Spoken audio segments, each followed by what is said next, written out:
My mom found out how much I earn. She showed up with my spoiled brother and demanded I give them a cut.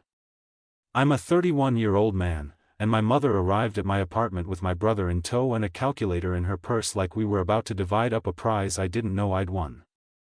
She didn't text first. She never does when she's writing a feeling. It was Sunday, rain hammering the balcony, chicken in the oven because I still cook like Dad, slow, practical, the kitchen a kind of church. When the knock came, I checked the peephole and saw two faces I love and dread, Mom, jaw set like a ruler, Tyler behind her, hood up, that loose grin he uses when there's going to be an ask and he's been told not to ruin it. "Congratulations," she said as I opened the door, kissing the air near my cheek. "We heard about the big raise." "We?" I asked. "Everyone," she said, breezing past me into the warm. "LinkedIn is public, sweetheart." I hadn't posted my salary on LinkedIn. I had posted the promotion because my team is small and we cheer each other on. HR announced it internally with the number, and the number crawled out into the world somehow. My guess later was that Mom called Aunt Carol, who called her friend Bev, who plays cards with Mr. Green, who works in payroll. But standing there with the oven light on and rain pretending to be applause, it felt like the walls had learned to gossip. Tyler sank onto the couch and clicked through channels like someone shopping for a life. Mom sat at the table, took a notebook from her bag, and flattened it with the heel of her hand. "Let's talk about how we can support the family," she said, the "we" meaning me. I laughed, small and disbelieving. "Support who? You have a job. You said you were doing fine." "Fine isn't the point," she said, and there it was, the sermon she's perfected since Dad died when I was 19. "We are one unit. We rise together. Your father would say the same." Tyler didn't look up. He asked if I had any beer. I didn't answer. He picked at a thread on his sleeve like a child being forced to sit still. "What do you need?" I asked, because that's the sentence I always go to, the softening agent I carry like gum. "Don't be crass," she said, even as her hand moved the calculator forward the way people slide chess pieces. "We'll make a plan. A modest percentage, to start. 10% is traditional." "Traditional where?" I asked. "In families that love each other," she said, like she was reading a definition carved into a statue. I looked at Tyler. He finally grinned up at me, easy as a paper cut.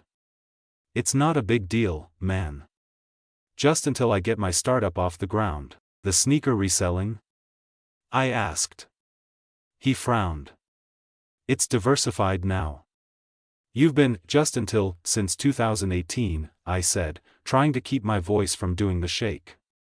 "It's the shake Dad used to get when he'd discipline us and then have to go fix a sink before he cried." Tyler's promises had the shelf life of milk. We all know this. Mom calls it entrepreneurial spirit. She tapped the notebook. "Rent has gone up. The car needs a new transmission. You know the boiler's ancient. The tax bill." "I paid the tax bill last spring," I said. "That was different," she said. "It was an emergency. Everything is an emergency in my family if you say it with enough italics." I kept thinking about the years between Dad's funeral and my first job. Mom held the house together with coupons and church casseroles, and I held the other parts, school nights with Tyler, driving him to practice, sitting through meetings with teachers who'd given up on him as a hobby. When I got hired, I moved out, started sending a little each month. Mom sent it back 3 times with "Save It" written in blue ink and then kept it the 4th because the roof had a personality. I never asked for a ledger. I trusted the story, we get through because we are a we. "What's the number you have in your head?" I asked, because numbers behave better than feelings. $2,000 a month, she said, like she was negotiating the price of a used car and starting only a little too high. I sat down because my legs felt like stage props. "You want $24,000 a year. It's pre-tax for you," she said. "And post-tax for us.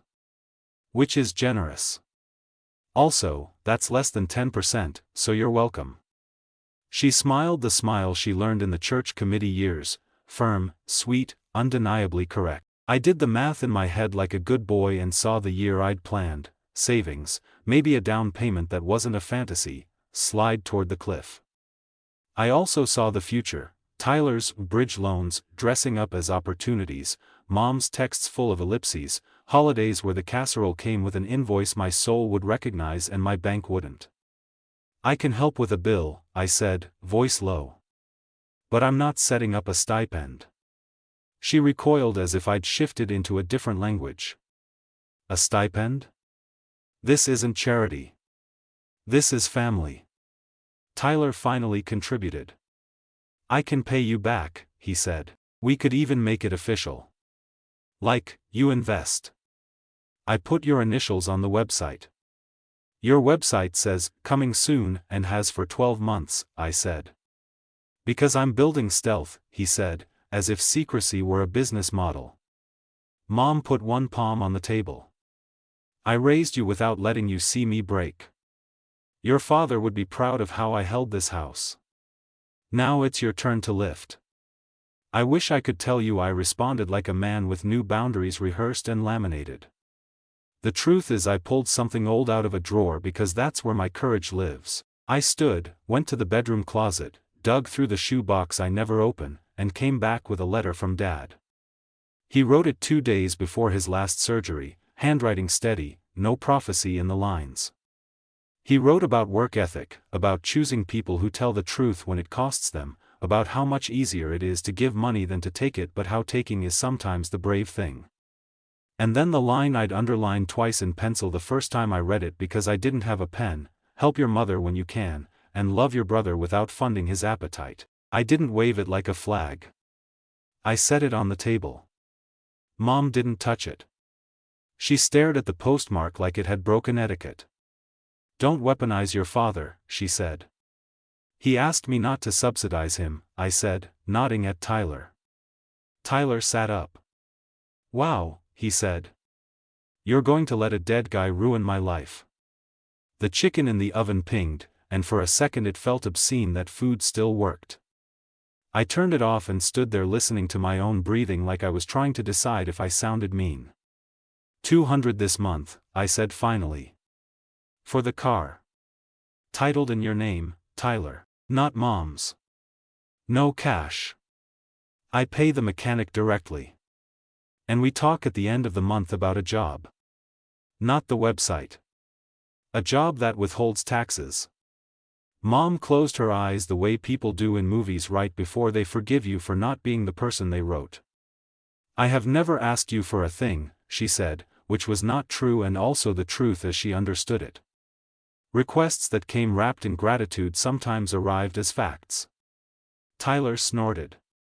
You make 3 times what Mom ever made, he said.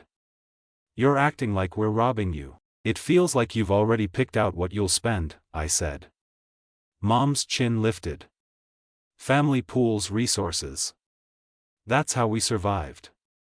I thought of the years of my work life, one after another stacked like dishes, the late nights, the manager who taught me to keep receipts, the place I occupy now that comes with a door that locks and a salary that finally lets me exhale. I thought of how quickly a good thing can become a trough. I'm not your pool, I said, careful. She stood. When you fall, don't expect my arms to open. She said it like a prophecy, not a threat. It landed like both. They left with the smell of roasted chicken replacing them, the apartment suddenly big, the air a little mean. I plated food and couldn't eat. I cleaned the kitchen because motion is a substitute for bravery. At 10, my phone vibrated. A group text, family, Mom, me, Tyler, Aunt Carol, 2 cousins. A photo of my face from LinkedIn, under it Mom's caption, so proud of our boy and all he's achieved. We're a family that shares blessings. Heart emoji. Clap hands. My cousins chimed in fast. Inspirational. Family is everything. Tyler added, couldn't do it without my big bro. Aunt Carol DM'd me separately, ignore your mother's tone. She means well. But she did say at cards that you're finally in a position to give back, which, you know your mother. I put the phone face down and felt my jaw ache. The next morning there was a knock again, my Aunt Nora this time. She brought a pie and her habit of telling the truth like it's a recipe. She sat without asking and looked at me like she'd been appointed by a committee I didn't know existed. "You look like your father when he was trying to be polite instead of honest," she said. "How bad was it?" I told her. She listened. Then she took a worn black ledger from her bag and put it next to Dad's letter. "Your grandmother kept lists even when it wasn't pretty," she said. "I started keeping one too. Every time your mother borrowed with an IOU to the house, every time she paid her sister's bills with money we were supposed to use for roof, every time Tyler turned a loan into a ritual." The ledger was not vindictive. It was boring in a way that makes you remember laws exist. Reading it was like tasting dust and deciding not to forget the flavor. "You're going to have to be the bad guy," Nora said gently. "Somebody in every generation carries the no. Your father was tired when he died. He asked you because he thought you could be kind without being a doormat." I laughed and it came out like a cough. "He thought too much of me." "Maybe," she said. "Maybe he knew you'd need to grow into the person who agrees with him." She patted my hand like a cliché that still works. That week, Mom started calling with new emergencies. The car quote was higher. The boiler really might go. Tyler's startup needed a bridge because an investor fell through. She left a voice note that said, "If you don't help now, you'll be the reason we lose everything we built." The way she said we made my head tilt. I paid the mechanic directly for the car because I'm weak, or generous, or both. I sent a screenshot of the paid invoice to Tyler. He heart-reacted it and sent a thumbs up. 2 hours later he posted a photo of a new jacket on his story with the caption, "Treat yourself." Mom commented, "Proud of you," with 3 balloons. I put my phone in the freezer because cold sometimes quiets a bruise. At the end of the month, I texted Tyler about jobs. He replied with a link to his site, "Still coming soon," and said not to worry because Q4 will be wild. I wrote, "Do you want me to look at your resume?" He wrote, "I don't do resumes, I do relationships." I wrote, "That's not a job." He heart-reacted that too. Mom called to say the boiler was making a sound like grief. I said I'd come listen Saturday. She sighed and said, "Men who earn what you earn don't do their own maintenance." Translation: men who earn what you earn write checks and keep quiet. Saturday, the boiler sounded like a boiler, old, stubborn, not dramatic. Mom made coffee and watched me like a cat watches a closed window. "You embarrassed me," she said suddenly. "How?" "At the table. Saying no. Making me ask. You came to my house with a plan for my money," I said. "You brought a calculator." "A calculator is not a sin," she said. "Neither is a boundary." She looked at the ceiling and said, "Your father would be ashamed." "Then it's a good thing he wrote to me," I said, and this time I didn't try to keep my voice from shaking. Her face didn't change, but the room did. I knew then that the next ask would be bigger, that this wasn't a season but a system. I left with the sound of the old pipes in my ears and a suspicion I didn't want, that my mother loved me, truly, but had decided a while ago that love meant access. On the way home, a message pinged from someone I didn't expect, Mr. Green, the man from payroll, by way of Aunt Carol. "Your mother asked me about your salary during cards," he wrote. "I didn't tell her. Someone else did. I'm sorry. Keep your head up." He signed it with his old-fashioned full name, as if to remind me that people with spines still exist. I sat in my parked car and let the rain make a curtain on the windshield. I understood 2 things: my life was about to shrink to the size of the word no, and if I didn't let it, my future would belong to a trough disguised as a table. I called my sister, who had moved 2 states away and only comes home for funerals and Christmas. "You're going to have to play mean to be kind," she said, brisk like always. Mom teaches people how to treat her by treating them like resources. If you refuse to be a resource, she will call you cruel. Be cruel. Then be consistent. I didn't sleep that night. Morning arrived anyway. And because I'm me, because this is how I move when the air goes thin, I made a plan and wrote it in the notebook Dad gave me when I left for college: no monthly stipend. Emergencies only, paid direct, receipts kept. Tyler gets job search help, not money.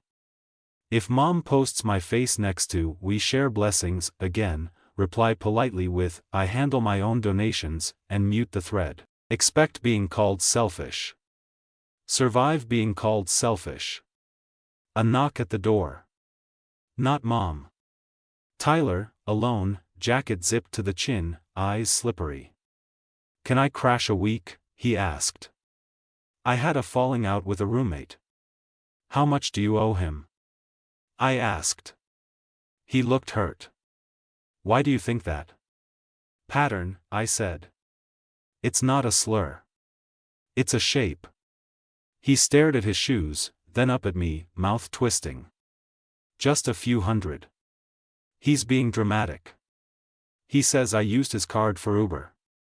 He told my mom. She says you'll help. I stood there with my face making none of the shapes it wanted to. "You can stay 2 nights, I said. "If you apply to 5 jobs while you're here." He smiled, relieved, and put his backpack down like a flag. I found a blanket. He slept on the couch. In the morning, I printed 5 listings. He scrolled his phone and applied to 1. At lunch, he asked for my card to grab us sandwiches. I said no. He called Mom. From the kitchen, I heard her say, loud enough to carry, "He's punishing you because he wants to feel big." I looked at the ceiling and whispered to nobody, because nobody is who answers at times like this. I don't know what to do. I did the next thing on the list. Tyler lasted 46 hours. He applied to 2 jobs, both of which listed "no openings" after he clicked submit, which he considered proof the world is against him. He left a wet towel on the back of a chair and used my coffee grinder like it had offended him. On the second night he announced that he'd found an opportunity, flipping vintage game consoles, and needed seed money, just 500, and my couch, a couple more nights, max. I told him no and watched his face slide from charming to flinty like a window changing tint. "Mom says you're being performative," he said. "Like you read a book about boundaries and forgot you have a family." "Mom's allowed to misread me," I said. "You don't have to." He stood, stuffed the blanket into his bag like it had betrayed him, and left. 5 minutes later my phone blew up, Mom, then Aunt Carol, then a cousin I haven't heard from since Easter. "Your brother is on the street. You can't do this. Family first." I texted back, I offered him 2 nights and he declined the terms. Mom replied, "You always have terms." I typed and deleted, "So do banks. So do apartments. So does the electric company." I didn't send it because I'm trying not to argue with metaphors. 2 days later, Mom called. "No pleasantries. I'm inviting everyone Sunday," she said. "We'll have a conversation like adults." In my family, conversation like adults is code for intervention where the desired outcome has already been printed on a banner. I could have said no. I said yes because the last time I refused one of her rooms, she performed the refusal for months in group texts. I arrived on time. The house smelled like roast and rose candles. Dad's baseball cap still hangs on the hook by the door, 30% relic, 70% weapon. Tyler sat at the table with bandaged pride. Aunt Carol brought lemon bars and passive commentary. Nora rolled her eyes at me like an ally in a bad play. Mom began with her hosting voice, the one she used to fundraise for the church roof. "We're here because we love each other. We've let money come between us, and that's a shame." She placed her palm on Dad's cap like an oath. "Your father would hate this." Aunt Carol jumped in because she loves drama like oxygen. "We share. That's what we do. We don't keep score. I took Dad's letter out of my pocket without flourish and set it on the table. We don't, I said. But money does. That's kind of the point. It needs rules or it eats people. Mom didn't glance at the letter. She folded a napkin with surgical precision. You're making us sound like beggars. I don't think you're beggars, I said. I think you're building a budget around my paychecks and calling it love. Tyler exhaled hard. God, dramatic. Nora cleared her throat. She placed her ledger next to the letter, old ink in straight lines. Marge, she said, using our mother's name only family gets to use, I kept track. Not to shame you. To remind you what you ask. 11 small loans to Tyler in the last 2 years. Car insurance, just this month, 6 times. The property tax Jack paid last spring, will square up, which we did not. I've been lenient because grief makes people messy. But we are past messy. We're in theft by story. Enough, Mom snapped, cheeks pink. This is between me and my son. It's between you and all of us, Nora said. Because you pull the whole family into your narrative when you want a chorus. Mom's jaw worked. Then she turned to me with a smile I've seen melt police officers and plumbers. Honey. Sweetheart. You're in a position to make everything easier. You'll barely feel it. Why be hard when you can be generous? Think of how proud your father would be. I thought of Dad filling out scholarship forms on our kitchen table at midnight, keeping his hand steady so his pride wouldn't show up in the pen strokes. I thought of him leaving little notes in my lunch, got this, corny and embarrassing and oxygen. He would be proud of me if I gave them everything and went quietly broke. He would also be proud of me for refusing to spend the next decade being a machine that turns my hours into Tyler's bridges. I'm not giving you a cut, I said, steady. I will help with a true emergency, paid directly to the person who fixes the thing. I'll help Tyler with jobs, not with fantasy. And if you add me to another group text to put my income on public display, I'll leave the thread. You'll leave the family? Carol gasped, scandalized. Group text, I said. Not the family. The family can call me. Mom's mouth opened, then closed. She went very still. Then she stood, picked up Dad's cap, placed it in my hands, and said, low enough that only I could hear it, if you walk out like this, don't come back. She has said that before about smaller things. The first time, I was 15 and refused to lie to a teacher for Tyler. The second, I was 21 and didn't come home for Thanksgiving because my shift paid double. The third, I was 27 and asked for receipts. Each time, I came back because love is a rubber band and my shape remembers it. I set the cap down gently. I'm coming back, I said, just not to this conversation over and over. It's expensive. I left with the roast smell stuck in my clothes and the decision in my throat like a stone I had finally swallowed instead of spitting out for later. The week after, Mom didn't call. She posted photos of the lemon bars with the caption, blessed. Aunt Carol tagged me anyway, we miss you.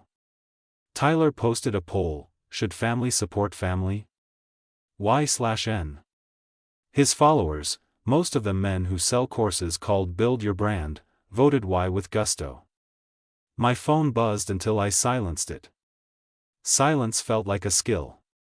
I did what I said. I paid the house insurance directly when it came due because I remembered Dad missing a month once and how that fear changed how a ceiling looked. I sent the receipt. Mom didn't reply. Tyler texted loan twice for a pop-up opportunity. I sent him a link to a job fair and wrote, I'll drive you. He wrote back, you don't believe in me. I wrote, I believe in work. He read it and left it. Then the thing I had planned for but didn't want happened. Mom escalated. She called my boss. Not a whisper campaign at cards, not a guilt text. She called my office and asked for me by name. Our receptionist, a woman with stainless steel opinions, told me after, a very determined mother said she wanted to discuss your values and whether your raise reflected them. I took my first sick day in a year and drove to Mom's house. She opened the door like I was selling something and she wasn't in the market. "You called my work," I said. "I was advocating," she said. "You won't listen to reason. Sometimes it takes community." I stared at her and felt something old and tender and dutiful. "Sit down. Not die. Sit. If you call my job again," I said, calm enough to surprise both of us, "I will not speak to you for 6 months. She laughed, brittle. "You couldn't last a week." "You're right," I said. "I won't last because I'll worry. That's why I'm paying the insurance. That's why I will probably still fix the boiler when it coughs up its last ghost. But we're done with the stipend conversation. And you don't call my job. Ever." She looked past me, toward a corner of the living room where Dad's chair used to be, as if a better sentence lived there. Then she said, quieter than I expected, "You were supposed to be the easy one." I almost said, "I am, because in most rooms I am." Instead I said, "I've been easy for so long you think I'm a chair." "I'm a person, Mom." She looked at me, finally at me, not at the idea of me she uses to decorate stories. "I don't know how to do this," she said, and it wasn't manipulation, it was a small, honest thing that had been hiding like a feral cat.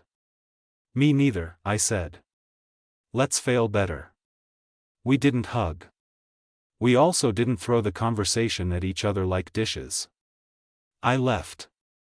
I went home. I wrote down the boundary again in my notebook because repetition builds muscle. I went for a walk. When I came back, there was an envelope under my door. Not Mom's handwriting. Tyler's, surprisingly neat when he tries. Inside, a thank you note for the car bill, perfunctory, but there, and a flyer for a warehouse job fair with a circle around it. He had written, "If you drive me, I'll go." I texted a time. The fair was noisy and humbling. Tyler scowled at first, that arched back scorn 20-something boys wear to keep embarrassment from climbing their spines. He softened when a woman 10 years older than him said, "You can start Tuesday." He got a job moving boxes for 12 weeks. He lasted 8. He quit the day a friend called with a gig, which I think is code for quick cash. I didn't bail him out when that gig turned out to be painting a basement in a house nobody lived in for reasons he couldn't explain. Mom texted me the night he quit, "He's not you." I stared and typed back, "He doesn't have to be." We fell into a new weather pattern. It isn't sunny. It isn't a storm. Calls from Mom that start with, "I'm not asking you for anything," and end with, "It would be nice if," that I don't answer. Holidays where I bring dessert and leave before budgets come out disguised as card games.